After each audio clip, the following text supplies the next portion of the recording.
ইন্টারনেটের পৃষ্ঠের নিচে লুকিয়ে আছে এক গোপন জগৎ, এমন একটি জায়গা যেখানে গোপনীয়তা অনলাইনের সবচেয়ে অন্ধকার এবং বিপজ্জনক দিকগুলোর জন্ম দেয়। এটাই ডার্ক ওয়েব, একটি ডিজিটাল ছায়ার জগৎ যা গোপন মার্কেটপ্লেস, নিষিদ্ধ ফোরাম এবং এমন সব সাইটে ভরা যেগুলোর কথা অধিকাংশ মানুষ কখনো শুনবেও না।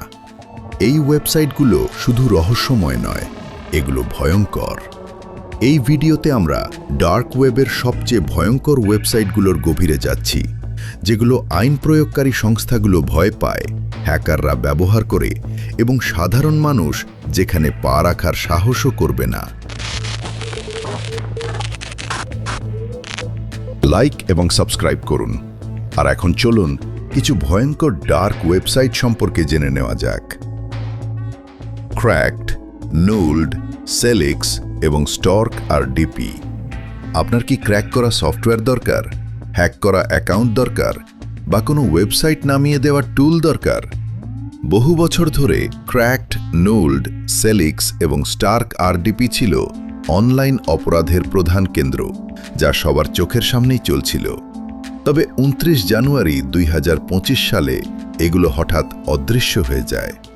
অপারেশন ট্যালেন্ট, FBI এবং ইউরোপোলের নেতৃত্বে পরিচালিত একটি বিশাল আন্তর্জাতিক অভিযান এক রাতের মধ্যেই এগুলো বন্ধ করে দেয়।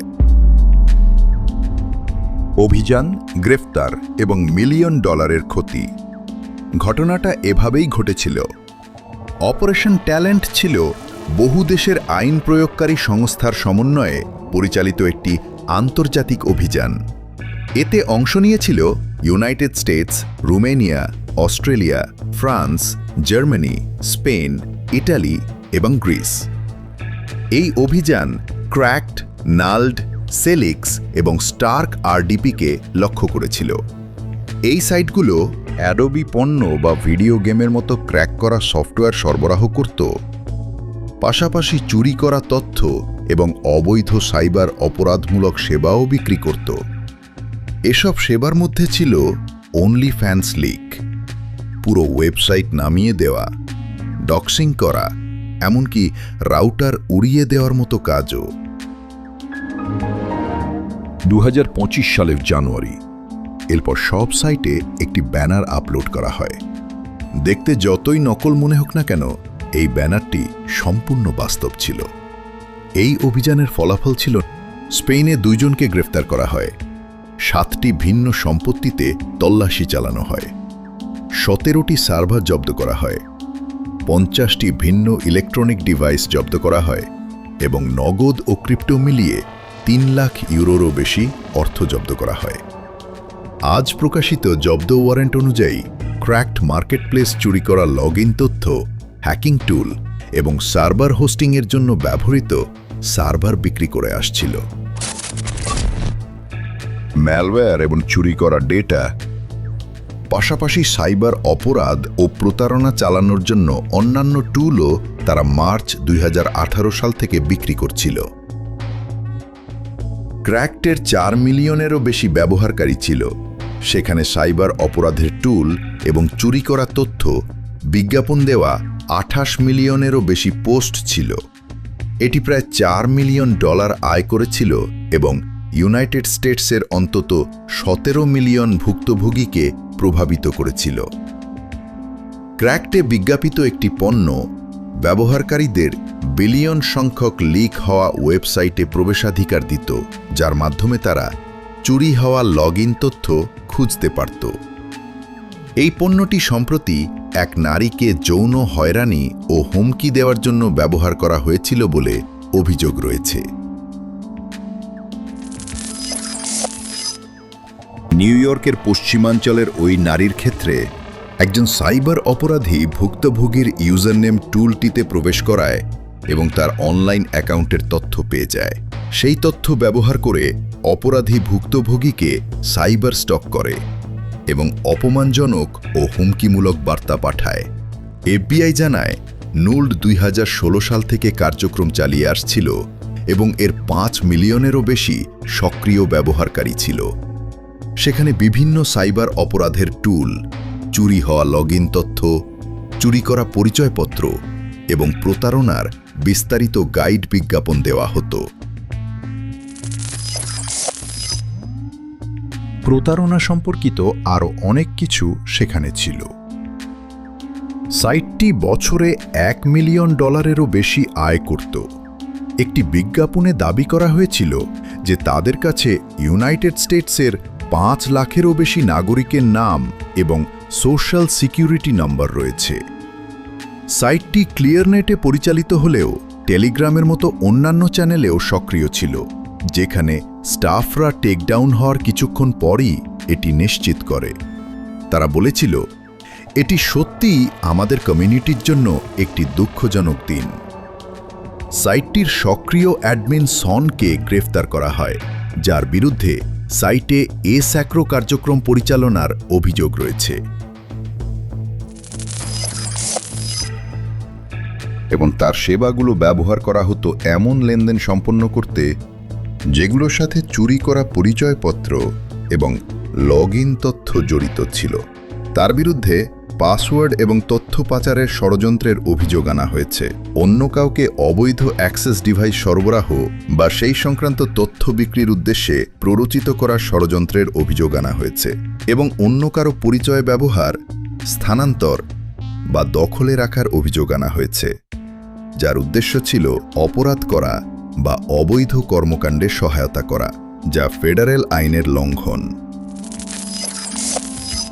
সহজভাবে বললে, যদি সে দোষী সাব্যস্ত হয় তাহলে সে বড় ধরনের সমস্যায় পড়বে এবং সব অভিযোগ মিলিয়ে তার সর্বোচ্চ 30 বছর পর্যন্ত কারাদণ্ড হতে পারে। তবে অনলাইনের কিছু ব্যবহারকারী বিশ্বাস করতেন যে এই ধরনের টেকডাউন কখনো স্থায়ী হয় না। তারা ধারণা করছিল যে ডোমেইনগুলো ইতোমধ্যেই অন্য কোথাও আবার চালু হয়ে গেছে। আমি নিশ্চিত তারা 1 সপ্তাহের মধ্যেই নতুন ডোমেইনে ফিরে আসবে, কিংবা একই ডোমেইনেই। কেউ আবার বলেছিল, হ্যাঁ, এর মানে শুধু অন্য কোনো সাইটের পালা এসেছে। এই টেকডাউনগুলো একদমই অর্থহীন। তবে অন্যরা বিশ্বাস করতে যে এসব হ্যাকিং ফোরাম আসলে শুধু প্রতারণা ছিল। যাই হোক, হ্যাকিং ফোরামগুলো বহু বছর ধরেই প্রায় মৃত। নতুন একটা আসবে এবং সেটাও প্রতারণা করবে। এগুলো সবই স্ক্যাম ছিল। কিন্তু এফবিআইয়ের মতে এই টেকডাউনটি বিশাল প্রভাব ফেলেছিল। Russian anonymous marketplace. Silk road শাটডাউনের অনেক উত্তরসূরি ছিল, কিন্তু র্যাম্পের মতো দীর্ঘস্থায়ী আর কোনোটি ছিল না। র্যাম্প, যার পুরো নাম রাশিয়ান অ্যানোনিমাস মার্কেটপ্লেস, সিল্ক রোডের মডেল অনুসরণ করে তৈরি এই গোপন ক্রিপ্টোকারেন্সি ভিত্তিক ই-কমার্স মার্কেটপ্লেসটি মাদক বিক্রির জন্য ব্যবহৃত হতো। এটি পুরো ডার্ক ওয়েবে সবচেয়ে বড় মাদক বাজারগুলোর একটি ছিল। তবে একটি বড় পার্থক্য ছিল, এটি শুধুমাত্র রাশিয়ান ভাষাভাষী গ্রাহকদের সেবা দিত। মূল সিল্ক রোড মার্কেটপ্লেস বন্ধ হয়ে যাওয়ার পর অনেক ক্লোন তৈরি হয়েছিল এবং দ্রুতই কর্তৃপক্ষ সেগুলো বন্ধ করে দেয়। এর মধ্যে সবচেয়ে বড় সিল্ক রোড 2। মূল সিল্ক রোড বন্ধ হওয়ার ঠিক 1 বছর পর বন্ধ হয়ে যায়। তুলনামূলকভাবে র্যাম্প প্রায় 5 বছর টিকে ছিল। সেপ্টেম্বর 2012 সালে চালু হওয়ার পর জুলাই 2017 পর্যন্ত এটি আসলে ইবে স্টাইলের মার্কেটপ্লেসের চেয়ে বেশি ছিল। এটি অনেকটা ক্রেগসলিস্টের মতো একটি ফোরাম ছিল, যেখানে ক্রেতা এবং বিক্রেতারা একে অপরকে খুঁজে নিত। এরপর একবার যোগাযোগ স্থাপন হয়ে গেলে বেশিরভাগ ব্যবহারকারী ফোরাম ছেড়ে অন্য সাইটে চলে যেত, যেমন of the record. Of the record messaging হল একটি ক্রিপ্টোগ্রাফিক প্রোটোকল যা মূলত আজকের ইনস্ট্যান্ট মেসেজিং অ্যাপগুলোর সম্পূর্ণ এনক্রিপ্টেড এবং নিরাপদ সংস্করণ। এটি ডিনায়েবল অথেন্টিকেশন নামে একটি সুবিধা প্রদান করত। সহজভাবে বলতে গেলে এর মানে হল বার্তা আদান প্রদানকারী ব্যক্তিরা নিশ্চিত হতে পারত তারা কার সাথে কথা বলছে, কিন্তু পরে সেই তথ্য কোনো তৃতীয় পক্ষের কাছে, যেমন পুলিশ, প্রমাণ হিসেবে প্রকাশ করা যেত না। যদিও র্যাম্প সিল্ক রোডের মতো একটি এসক্রো সিস্টেম প্রদান করত, তবুও বেশিরভাগ ক্রেতা এবং বিক্রেতা অফ দ্য রেকর্ড মেসেজিং ব্যবহার করতে পছন্দ করতে এবং এরপর বিটকয়েন অথবা রাশিয়ান পেমেন্ট সার্ভিস QIWI এর মাধ্যমে অর্থ প্রদান করত। বিক্রেতারা এই সাইটে খুবই সতর্ক ছিল। তারা এসব পণ্য 3 স্তরের প্যাকেজিং করত, এমনকি অনেক সময় ডেড ড্রপ পদ্ধতিতে নির্দিষ্ট স্থানে রেখে আসত, যেখান থেকে ক্রেতারা গিয়ে সংগ্রহ করত। ক্রেতারাও বিক্রেতার পেজে রিভিউ দিতে পারত। একজন খুবই সন্তুষ্ট ক্রেতা একটি রিভিউতে লিখেছিল, নাকে এর কোনো বিদেশি স্বাদ নেই এবং এটি তেতো নয়, গন্ধেও সমস্যা নেই এবং এটি জ্বালাপোড়া করে না।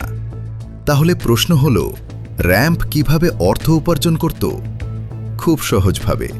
তারা বড় ক্রেতাদের জন্য ফোরামে ব্যক্তিগত সেকশন ব্যবহারের সুযোগ দিত, যার জন্য মাসে $300 ফি নেওয়া হতো। আরও $700 মাসিক দিলে আপনি আপনার পণ্যের জন্য নিজস্ব ব্যানার বিজ্ঞাপন দিতে পারতেন।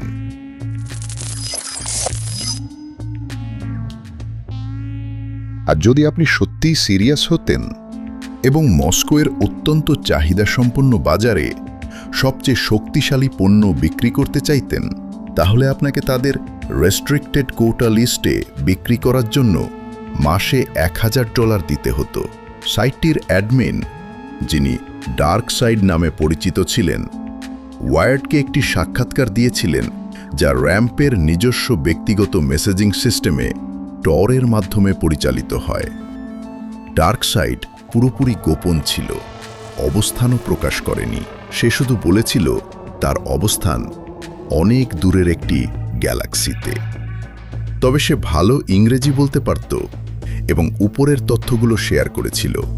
তার দাবি ছিল সাইটটি বছরে $250,000 বেশি আয় করত, যদিও এর পূর্বসূরিদের তুলনায় এটি অনেক কম ছিল।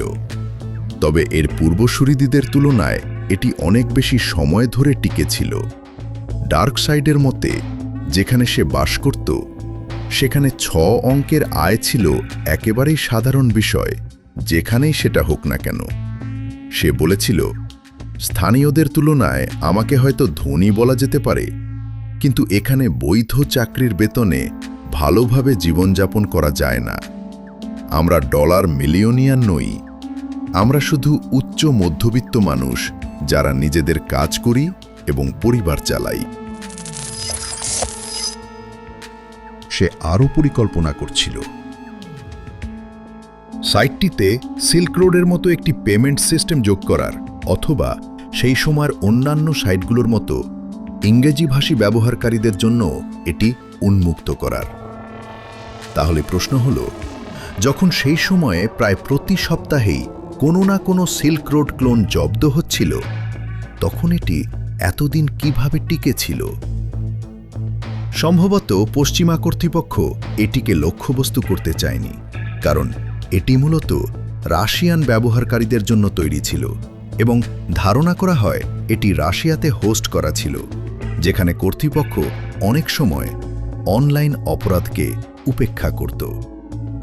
ডার্ক সাইডের নিজের ভাষায়, আমরা কখনো CIA এর সাথে ঝামেলায় যাই না, আমরা শুধু রাশিয়ানদের জন্য কাজ করি এবং এটিই আমাদের নিরাপদ রাখে। আমরা পুরো বিশ্বের বিরুদ্ধে গিয়ে নিরাপদ থাকতে পারি না। জুলাই 2017 সালে পরিচালিত অভিযানের ফলে রাশিয়ান ভাষার সবচেয়ে বড় trading platform ramp, Russian anonymous marketplace, বন্ধ করে দেওয়া হয়। MVD জানায়, তারা ইন্টারনেট ব্যবহার করে অবৈধভাবে সিনথেটিক মাদক, শক্তিশালী রাসায়নিক পদার্থ এবং সেগুলোর প্রিকারসর বিতরণকারী অপরাধী গোষ্ঠীগুলোকে শনাক্ত ও দমন করার জন্য নিয়মিত অভিযান পরিচালনা করেছে। তাদের প্রধান লক্ষ্য ছিল মাদকের সরবরাহ চেইন বন্ধ করা এবং এসব বিক্রির সাথে জড়িত সংগঠিত অপরাধী চক্রগুলোকে নির্মূল করা। যদি ডার্ক ওয়েবের নিজস্ব ওয়াল স্ট্রিট থাকত, তাহলে ডার্ক কোড হতো তার স্টক এক্সচেঞ্জ। এটি ছিল একটি উচ্চ ঝুঁকির মার্কেটপ্লেস, যেখানে বিশ্বের শীর্ষ হ্যাকাররা চুরি করা পরিচয়পত্র, হ্যাকিং টুল এবং বটনেটের মতো অবৈধ জিনিস কেনাবেচা করত। বাইরে থেকে এটি খুব সাধারণ একটি গোপন ফোরামের মতো দেখাতো, কিন্তু ভেতরে এটি ছিল অত্যন্ত সুসংগঠিত একটি অপারেশন। যদি আপনি কাউকে কোনো ইমেল হ্যাক করতে ভাড়া করতে চাইতেন, চুরি করা ক্রেডিট কার্ড কিনতে চাইতেন, অথবা হাইজ্যাক করা কম্পিউটারের বিশাল নেটওয়ার্ক নিয়ন্ত্রণ করতে চাইতেন, ডার্কোড ছিল সেই জায়গা। এটি কোনো বিশৃঙ্খল আন্ডারগ্রাউন্ড চ্যাটরুম ছিল না, এটি ছিল একটি পরিপাটি মার্কেটপ্লেস, যেখানে সাইবার অপরাধীরা গোপন তথ্য এবং ম্যালওয়্যার এমনভাবে কেনাবেচা করত যেন মানুষ তাদের ফোনে অ্যাপ কিনছে। এটি ছিল পেশাদার, কার্যকর এবং অত্যন্ত বিপজ্জনক। প্রতিদ্বন্দ্বীদের তুলনায় ডার্কোডকে কর্তৃপক্ষ সবচেয়ে বিপজ্জনক মনে করত, কারণ এখানে সবচেয়ে বড় অপরাধী হ্যাকার গ্রুপ ছিল এবং এটি ডেটা নিরাপত্তার জন্য সবচেয়ে বড় হুমকি হিসেবে বিবেচিত হতো। প্রখ্যাত আইনজীবী ডেভিড হেক্টন বলেছিলেন, ডার্কোড ছিল বিশ্বের সবচেয়ে উন্নত ইংরেজিভাষী অপরাধী হ্যাকার ফোরাম, যা ইউনাইটেড স্টেটসের কম্পিউটার ডেটার নিরাপত্তার জন্য সবচেয়ে বড় হুমকিগুলোর একটি ছিল।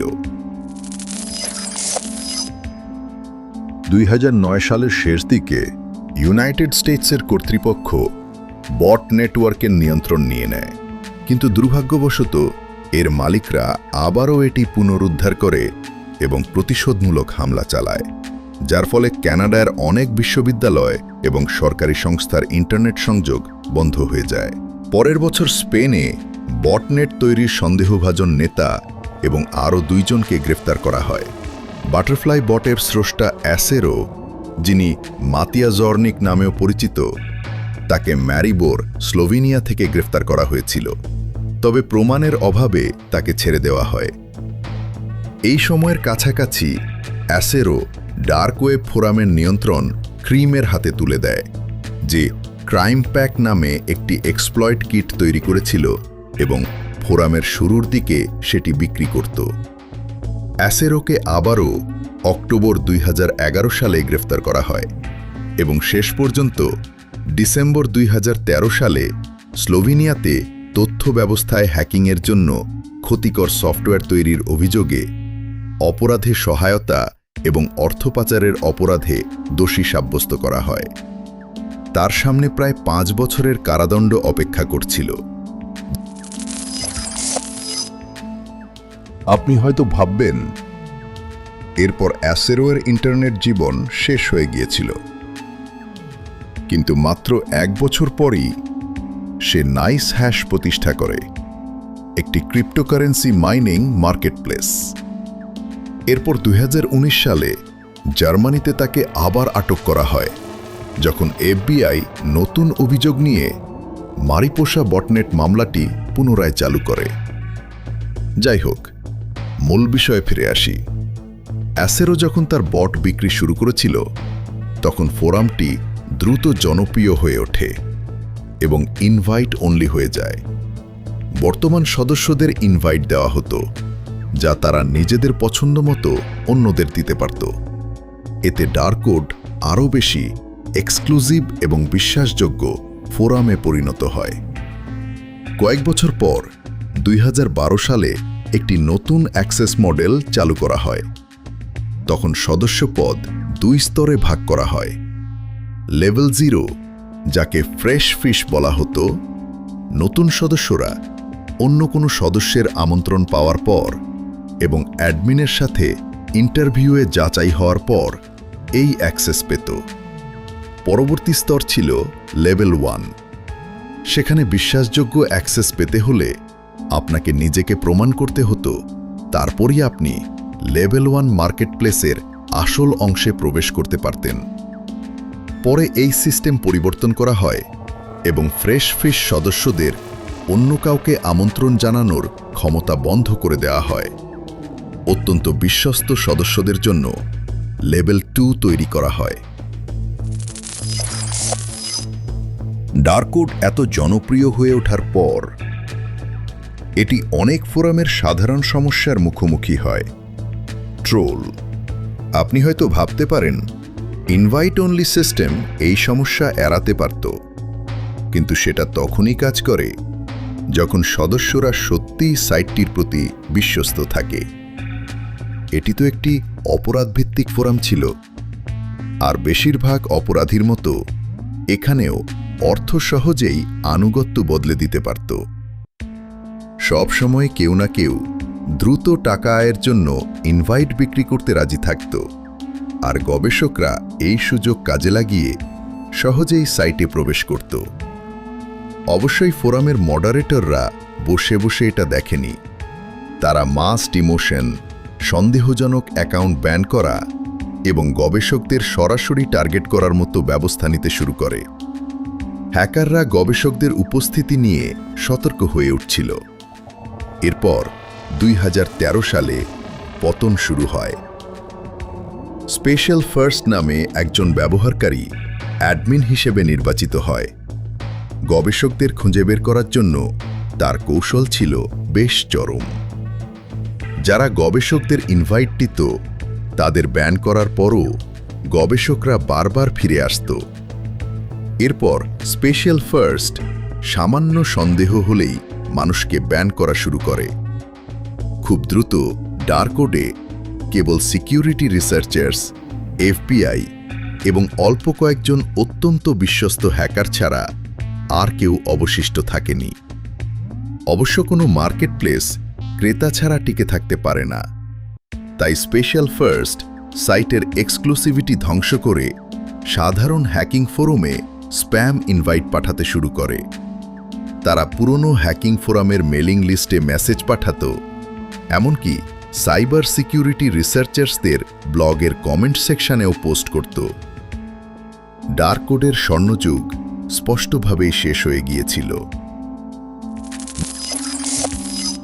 মাত্র কয়েক বছর পর সাইটটি চিরতরে বন্ধ করে দেওয়া হয়।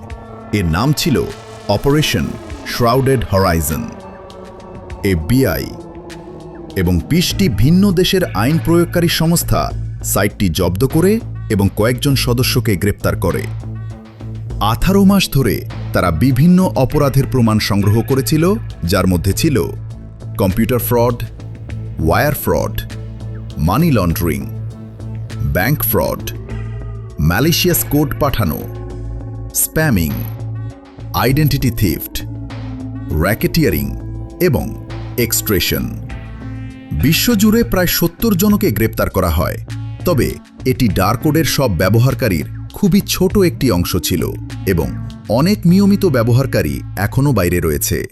তবে বন্ধ হওয়ার মাত্র 2 সপ্তাহ পর সাইটটি আবার টর নেটওয়ার্কে নতুন নিরাপত্তা ব্যবস্থা নিয়ে চালু হয়, যদিও কিছুদিনের মধ্যেই এটি হ্যাক হয়ে যায় এবং ডেটাবেস ফাঁস হয়ে যায়।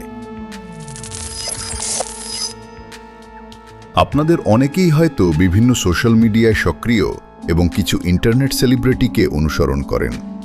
তারা সাধারণত নিজেদের পরিচয় গোপন রাখেন, কারণ তারা তাদের ব্যক্তিগত গোপনীয়তা রক্ষা করতে চান। কিন্তু কখনো কখনো ইন্টারনেটের অন্ধকার দিক তাদের খুঁজে বের করার চেষ্টা করে, আর তখন একটি ভুল মন্তব্য, একটি বিতর্ক অথবা ভুল মানুষের রোষানলে পড়াই কারো পুরো জীবন বদলে দিতে পারে। কখনো কখনো কোনো ব্যক্তি ভুল মানুষের রোষানলে পড়ে যায় অথবা কোনো প্রতিশোধপরায়ণ অনলাইন কমিউনিটির বিরুদ্ধে যায়, আর তখন তারা প্রতিশোধ হিসেবে তাকে ডক্স করতে পারে। যদি আপনি ডক্সিং কি জানেন না, এটি হলো কারো ব্যক্তিগত তথ্য যেমন নাম, ঠিকানা, ব্যাংকিং তথ্য ইত্যাদি তার অনুমতি ছাড়া প্রকাশ করা। স্পষ্টভাবেই এটি বিপজ্জনক এবং বেশিরভাগ দেশেই অবৈধ, কারণ ইন্টারনেট মানসিকভাবে স্থিতিশীল মানুষের জন্য বিশেষভাবে পরিচিত নয়। মানুষ প্রায় মৃত্যুর হুমকি পায় বা মজা করার জন্য তাদের বিরুদ্ধে সোয়াট টিম পাঠানো হয়। অবশ্যই ডক্সিং বিশ্বের বেশিরভাগ দেশেই অবৈধ, কিন্তু কিছু ডার্ক ওয়েবসাইট আইন মানে না। এই উদ্দেশ্যে তৈরি একটি ওয়েবসাইট ছিল ডক্সবিন। ডক্সবিন চক্সবিন ছিল একটি পেস্ট বিন, অর্থাৎ এমন একটি ওয়েবসাইট যেখানে ব্যবহারকারীরা টেক্সট ফাইল সংরক্ষণ করতে পারে এবং পরে একটি লিঙ্কের মাধ্যমে অন্যদের সেই তথ্য দেখাতে পারে। এটি নিজেকে বর্ণনা করত অনিয়ন সম্পর্কিত সব বিষয়ে বিচারক, জুরি এবং এক্সিকিউশনার হিসেবে। সাইট যখন এর একজন অ্যাডমিন এনটাঙ্গার হিডেন উইকি হ্যাক করে। হিডেন উইকি হল ডার্ক ওয়েবের একটি পরিচিত পেজ যেখানে বিভিন্ন অবৈধ ওয়েবসাইটের লিঙ্ক থাকে। আগে সেখানে এমন কিছু সাইটের লিঙ্কও ছিল যেগুলো নিয়ে এনটাঙ্গার আপত্তি করেছিল, তাই সে ওয়েবসাইটটি হ্যাক করে এবং পুরো সাইট পরিষ্কার করে দেয়। এরপর ডক্সবিনে সে একটি বার্তা পোস্ট করে যেখানে বলে সে হিডেন উইকিকে সমর্থন করবে যদি তারা নির্দিষ্ট অবৈধ সাইটের লিঙ্ক না দেয় এবং কমিউনিটি এডিটিং চালু করে। এনটাঙ্গার বলেছিল সে ভালো কিছু করতে চেয়েছিল, একই সাথে দেখাতে চেয়েছিল যে হিডেন উইকি এর নিরাপত্তা খুব দুর্বল ছিল। এমনকি সে তাদের ডোমেইনও দখল করে নিয়েছিল। রেডিটের কিছু মানুষ এই ঘটনায় খুশি ছিল না। তারা অবৈধ সাইটগুলোর পক্ষে ছিল না, বরং সেন্সরশিপ নিয়ে উদ্বিগ্ন ছিল। একজন রেডিট ব্যবহারকারী লিখেছিল, এটা টরকে স্বাধীন রাখার ব্যাপার। আরেকজন মনে করেছিল শিশুদের অজুহাত দেখিয়ে ভবিষ্যতে আরও অনেক কিছু নিয়ন্ত্রণ করা হবে। ইউনাইটেড কিংডম একসময় ওয়েবসাইটগুলোকে ব্যবহারকারীর বয়স যাচাই বাধ্যতামূলক করার পরিকল্পনা করেছিল, যা বর্তমানে ইউনাইটেড স্টেটসের কিছু অঙ্গরাজ্যে চালু রয়েছে। তবে কয়েক বছর পর সেই পরিকল্পনা বাতিল করা হয়। এনটাঙ্গার এসব সমালোচনাকে খুব একটা গুরুত্ব দেয়নি। সে ডক্সবিনে লিখেছিল যে যারা সেন্সরশিপ নিয়ে অভিযোগ করছে তাদের তথ্য ফাঁস হলে তারাই আবার সেটি সরানোর অনুরোধ করবে। হ্যাকের পর হিডেন উইকি আবার ফিরে আসে এবং প্রতিশ্রুতি দেয় যে তারা আর সেই ধরনের ওয়েবসাইটের লিঙ্ক যুক্ত করবে না। দ্য গার্ডিয়ানকে দেওয়া এক সাক্ষাৎকারে সাইটটির অ্যাডমিন নাচ বলেছিল সে এমন মানুষদের প্রকাশ করতে চায় যারা এটি প্রাপ্য। তার প্রথম লক্ষ্য বা পেশেন্ট জিরো ছিল জ্যাসন লি ভ্যান ডিক, যিনি টেক্সাসের একজন আইনজীবী ছিলেন। তিনি টেক্সাসের এক বিশ্ববিদ্যালয়ের শিক্ষার্থীর পক্ষে মামলা পরিচালনা করছিলেন, যিনি পিঙ্ক মেথ নামের একটি রিভেঞ্জ ওয়েবসাইটের শিকার হয়েছিলেন। তিনি টর প্রজেক্টের বিরুদ্ধে মামলা করার চেষ্টা করেছিলেন এবং নাচ এতে মোটেও খুশি ছিল না, কারণ সে এটিকে টর প্রজেক্টের ওপর সরাসরি আক্রমণ হিসেবে দেখেছিল। টর প্রজেক্ট হল সেই নেটওয়ার্ক যার মাধ্যমে বেশিরভাগ ডার্ক ওয়েব ওয়েবসাইট হোস্ট করা হয়। এটি এমন একটি নেটওয়ার্ক যা ব্যবহারকারীদের পরিচয় গোপন রেখে অ্যানোনিমাস কানেকশন তৈরি করতে সাহায্য করে। নাচের পিঙ্ক মেথ ওয়েবসাইট পরিচালনাকারীদের সাথে ঘনিষ্ঠ সম্পর্কও ছিল। খুব শীঘ্রই জেসন লি ভ্যান ডাইকের ব্যক্তিগত তথ্য ডগস্পিনে আপলোড করা হয়। ইন্টারনেটের আরেক লক্ষ্য ছিল রবার্ট হুইটনি। একটি কোডিং ওয়েবসাইটের সিকিউরিটি ফ্ল আবিষ্কারের দাবি নিয়ে অনলাইনে তর্কের পর তাকে ডক্স করা হয়। লোকজন তার বাড়িতে সোয়াত টিম পাঠায় এবং জানায় যে সে মারাত্মক বিপদে আছে, অথচ বাস্তবে কিছুই ঘটছিল না।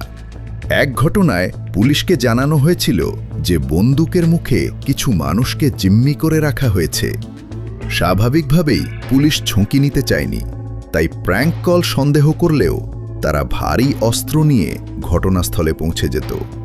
অবশেষে নভেম্বর 2014 সালে এই সাইটটি আরও কয়েকটি সাইটের সঙ্গে অপারেশন অনিমাসে জব্দ করা হয়। কর্তৃপক্ষ কখনো প্রকাশ করেনি কিভাবে তারা এটি বন্ধ করতে সক্ষম হয়েছিল, তবে প্রধান ধারণা হল হয় সাইটের কোডে নিরাপত্তা দুর্বলতা ছিল অথবা এটি সরাসরি টর প্রজেক্ট নেটওয়ার্কের উপর আক্রমণের ফল ছিল। তবে মজার বিষয় হল, সাইটটির প্রকৃতি বিবেচনায় কোনো অ্যাডমিনের ব্যক্তিগত তথ্য পাওয়া যায়নি এবং কাউকেই গ্রেফতার করা হয়নি। টর নেটওয়ার্কে জব্দ হওয়া সাইটের নিয়ন্ত্রণ আবার ফিরে পাওয়া তুলনামূলক সহজ, কারণ অ্যাডমিনদের গ্রেফতার করা হয়নি এবং তাদের কাছে এখনও প্রাইভেট কি রয়েছে, যার মাধ্যমে তারা যে কোনো সময় সাইটে প্রবেশ করে সেটি পুনরায় চালু করতে পারে। কিন্তু নাচের আপাতত এমন কোনো পরিকল্পনা নেই। তার নিজের ভাষায়, এটা 12 বছর পুরনো একটা বাজে শো এবং এটা আমার সময়ের মূল্য রাখে না। deep.web and trade। আমরা আগে যেসব ওয়েবসাইট নিয়ে কথা বলেছি, তাদের কিছু তথ্যসূত্রে deep.web নামের একটি সাইটের লিঙ্ক ছিল। কিন্তু আপনি যদি এখন সেখানে যাওয়ার চেষ্টা করেন, তাহলে দেখবেন এটি আর নেই। deep.web আসলে ডার্ক ওয়েবকে কেন্দ্র করে তৈরি একটি সংবাদ ওয়েবসাইট ছিল এবং এর আশেপাশের বিষয়গুলো যেমন টর প্রজেক্ট নেটওয়ার্ক, বিটকয়েন এবং প্রাইভেসি সম্পর্কিত খবর কভার করত। ডার্ক ওয়েব মার্কেটগুলোর বড় খবর প্রথমে এখানেই প্রকাশ হতো। উদাহরণ হিসেবে, সিল্ক রোড হ্যাক হওয়ার খবর প্রথমে এখানে প্রকাশিত হয়েছিল। এরপর মূলধারা সংবাদ মাধ্যমগুলো সেটি কভার করে। সাইটটিতে বিভিন্ন ওয়েবসাইটের তুলনামূলক বিশ্লেষণও থাকত, যাতে বিভ্রান্ত ক্রেতারা কোন সাইট থেকে মাদক কিনবে তা সহজে সিদ্ধান্ত নিতে পারে। প্রযুক্তিগতভাবে এটি সরাসরি অবৈধ ছিল না, কারণ সাইটটি নিজে কোনো মাদক বিক্রি করত না বা সরাসরি কোনো অবৈধ কাজ পরিচালনা করত না। এটি শুধু একটি নিউজ সাইট ছিল, অন্তত বাহ্যিকভাবে তাই মনে হতো। আসলে ব্ল্যাক মার্কেট সাইটের লিঙ্ক পোস্ট করাও সরাসরি অবৈধ নয়, যদিও সেই সাইটগুলো সন্দেহজনক হতে পারে। বেশিরভাগ ফ্রি নিউজ সাইটের মতো এটিও বিজ্ঞাপন চালাতো এবং অ্যাফিলিয়েট মার্কেটিং সিস্টেম ব্যবহার করত। যেমন অনেক ইউটিউবার তাদের ডেসক্রিপশনে অ্যামাজনের প্রোডাক্ট লিঙ্ক দেয় এবং কেউ সেই লিঙ্ক থেকে কিছু কিনলে তারা কমিশন পায়। deep.web একই ধরনের সিস্টেম ব্যবহার করত। তারা ডার্কনেট মার্কেটের লিঙ্ক দিত এবং ব্যবহারকারীরা সেখানে কিছু কিনলে তারা কমিশন পেত। ইসরায়েল পুলিশের তদন্তে জানা যায়, সাইটটির মালিক টোয়ার একজন ইসরায়েলি নাগরিক, যিনি ব্রাজিলে বসবাস করতেন, এবং মাইকেল ফন, তিনিও ইসরায়েলের ছিলেন, এই অ্যাফিলিয়েট ডিল থেকে প্রতি বছর $1 মিলিয়ন আয় করছিলেন। United states department of justice জানায়, অ্যালফাবেটে হওয়া মোট অর্ডারের 23.6% deep.web-এর মাধ্যমে এসেছিল। যদিও তাদের মূল অভিযোগ সেটি ছিল না, তাদের ধরা পড়তে হয়েছিল IRS-এর কারণে। তাদের বিরুদ্ধে মানি লন্ডারিং কনস্পিরেসি-এর অভিযোগ আনা হয় এবং দুজনই দোষ স্বীকার করে। তাদের 97 মাসের কারাদণ্ড দেওয়া হয়। প্রায় 8155 বিটকয়েন শেল কোম্পানির মাধ্যমে তাদের ব্যক্তিগত ওয়ালেটে স্থানান্তর করা হয়েছিল। তখন এর মূল্য ছিল $8.4 মিলিয়ন, কিন্তু আজকের মূল্যে এটি প্রায় $890 মিলিয়ন সমান। কিন্তু এটি ডার্ক ওয়েব। এখানে একটি সাইট বন্ধ হলে তার জায়গায় দ্রুত নতুন সাইট তৈরি হয়।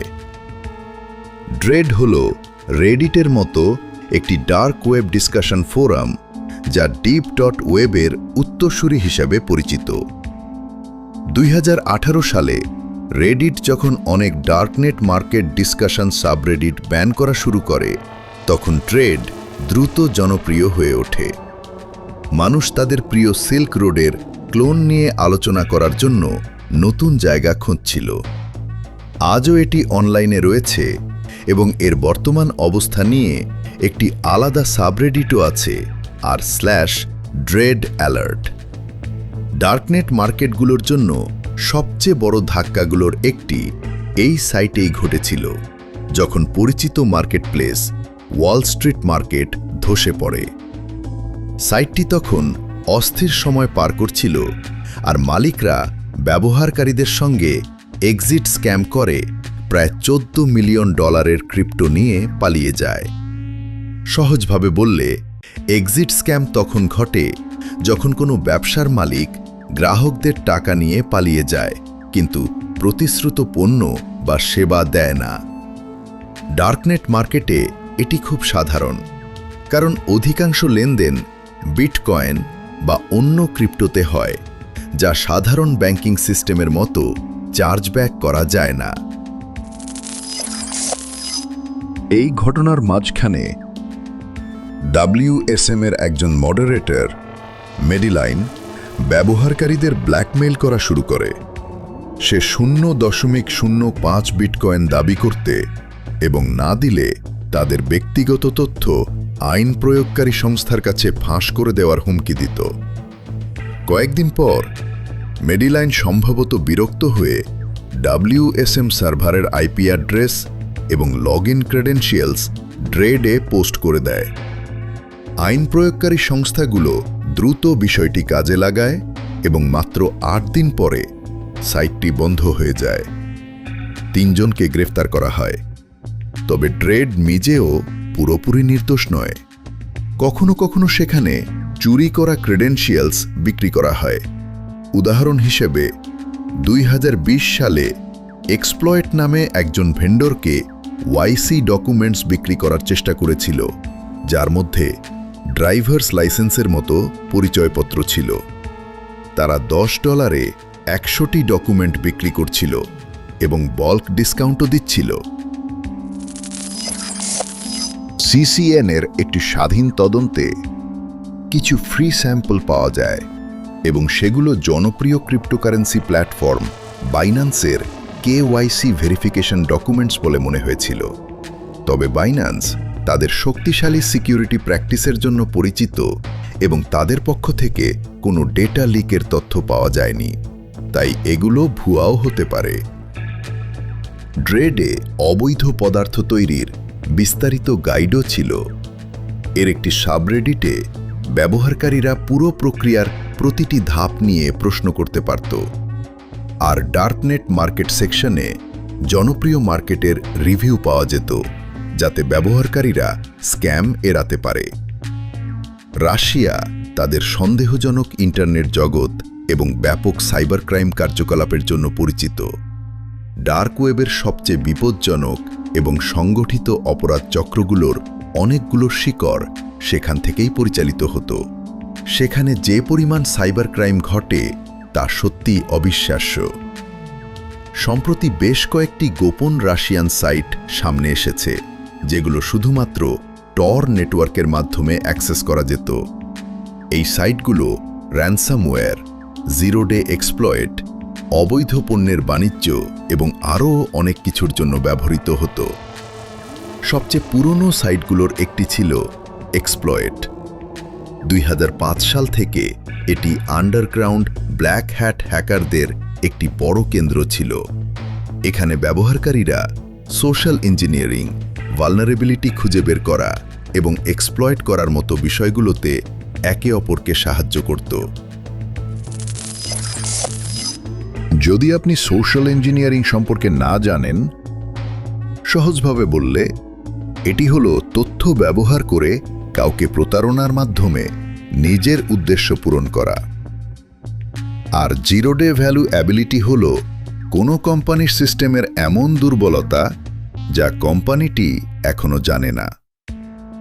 হ্যাকাররা এই দুর্বলতাগুলো ব্যবহার করত যতক্ষণ না কোম্পানি সেটা খুঁজে বের করে প্যাচ করত। এরপর তারা আবার নতুন জিরো ডে ভালনারেবিলিটি খুঁজে বের করত এবং সেটিকে এক্সপ্লয়েট করত। যেহেতু এটি সবচেয়ে পুরনো হ্যাকিং ফোরামগুলোর একটি ছিল, তাই সেখানে প্রবেশ করতে হলে আপনাকে $100 এন্ট্রি ফি দিতে হতো, অথবা অন্য ফোরামে ভালো রেপুটেশন এবং ইতিহাস থাকতে হতো। এর ফলে এটি একটি ক্লোজড ফোরাম হয়ে ওঠে। এর উদ্দেশ্য ছিল সাইটের নিরাপত্তা নিশ্চিত করা, যাতে যে কেউ ইচ্ছামতো ঢুকতে বা বের হতে না পারে। তবে 2021 সালে এক্সপ্লয়েট একটি বড় ব্রিচের মুখোমুখি হয়, যখন একজন ইন্ট্রুডার সেই সার্ভারে প্রবেশ করে, যেটি ফোরামটিকে DDoS অ্যাটাক থেকে রক্ষা করত। এই টার্গেটেড অ্যাটাক আরও 4টি সাইটকেও বন্ধ করে দেয়। এরপর মানুষ আবার র্যাম্পের দিকে ঝুঁকে পড়ে, যেটি নিয়ে আমরা আগে আলোচনা করেছি। আগের র্যাম্প 2017 সালে বন্ধ হয়ে গেলেও র্যাম্প 2.0 2021 সালে আবার চালু হয়। সেখানে প্রবেশের একমাত্র উপায় ছিল আপনাকে XSS অথবা এক্সপ্লয়েটের অন্তত 2 মাসের ট্রাস্টেড ইউজার হতে হতো, যা এখন প্রায় অসম্ভব কারণ উভয় সাইটই বন্ধ হয়ে গেছে। এর ফলে র্যাম্প 2.0 একটি রেট্রোঅ্যাক্টিভ সাইবার ক্রিমিনাল কমিউনিটিতে পরিণত হয়, যেখানে শুধু প্রমাণিত এবং বৈধ সদস্যদেরই প্রবেশের অনুমতি দেওয়া হতো। What is XSS? XSS এক্সপ্লয়েটের মতোই একটি ক্লোজড ফোরাম ছিল, যেখানে শুধুমাত্র ট্রাস্টেড এবং ভেরিফাইড সাইবার ক্রিমিনালদেরই প্রবেশের অনুমতি দেওয়া হতো। এটি মূলত রাশিয়ান সাইবার অপরাধীদের কেন্দ্র করে তৈরি ছিল এবং সাধারণ সাইবার অপরাধীদের জন্য সহজলভ্য ছিল না। এটি র্যাম্পের মতো ছিল না, কারণ র্যাম্প তাদের সাইট রাশিয়ান, ম্যান্ডারিন এবং ইংলিশ এই 3টি ভাষায় অফার করত। এই সাইটে প্রবেশ করতে হলে আপনাকে একটি নতুন অ্যাকাউন্ট তৈরি করতে হতো, কয়েকটি প্রশ্নের উত্তর দিতে হতো এবং তারপর আবেদন জমা দিতে হতো। শুনতে সহজ লাগলেও বিষয়টা ততটা সহজ ছিল না, কারণ সাইটের একজন অ্যাডমিন আপনার জয়েন রিকোয়েস্ট ম্যানুয়ালি অ্যাপ্রুভ করত। আপনার ক্রিডেনশিয়ালস এবং প্রশ্নগুলোর উত্তরের উপর ভিত্তি করে তারা যে কোনো কারণেই আপনাকে অ্যাকসেপ্ট বা রিজেক্ট করতে পারত। যদি আপনি অ্যাক্সেস পেতেন, তাহলে ক্রিডেনশিয়াল অ্যাক্সেস, এক্সপ্লয়েটস এবং সিকিউরিটি প্যাচ না থাকা মূল্যবান জিরো-ডে ভালনারেবিলিটি নিয়ে আলোচনায় অংশ নিতে পারতেন। তবে সাইটটি তাদের ব্যবহারকারীদের রক্ষা করতে ব্যাপক ব্যবস্থা গ্রহণ করত।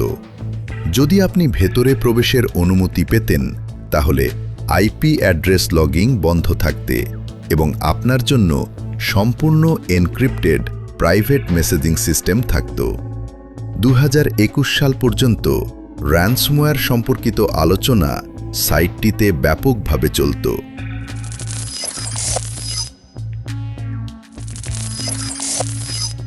পদক্ষেপ নেওয়া শুরু করায় তারা নিজেদের সাইটকে টার্গেট হওয়া থেকে বাঁচাতে এই সিদ্ধান্ত নেয়। বর্তমানে এই ধরনের অনেক সাইট তাদের কার্যক্রম পরিচালনার জন্য টেলিগ্রাম ব্যবহার করছে। ফ্রি স্পিচ পলিসির জন্য পরিচিত টেলিগ্রাম অনেক কিছুই অনুমতি দেয়, যার ফলে এটি অপরাধীদের যোগাযোগের অন্যতম প্রধান মাধ্যম হয়ে উঠেছে। এবং ঠিক এখানেই শেষ হচ্ছে ডার্ক ওয়েবের কিছু ভয়ঙ্কর ওয়েবসাইটের আলোচনা। নিচে কমেন্ট করে জানান এই ভিডিওটি আপনাদের কেমন লেগেছে। যদি এই ভিডিওটি ভালো লেগে থাকে, তাহলে এই চ্যানেলের অন্যান্য ভিডিও আপনাদের ভালো লাগবে। আর যদি ডার্ক ওয়েব সিরিজের আরেকটি পর্ব দেখতে চান, সেটাও কমেন্টে জানাতে ভুলবেন না। ভিডিও শেষ পর্যন্ত দেখার জন্য অনেক ধন্যবাদ। দয়া করে লাইক এবং সাবস্ক্রাইব করুন। আবার দেখা হবে পরের ভিডিওতে। বিদায়।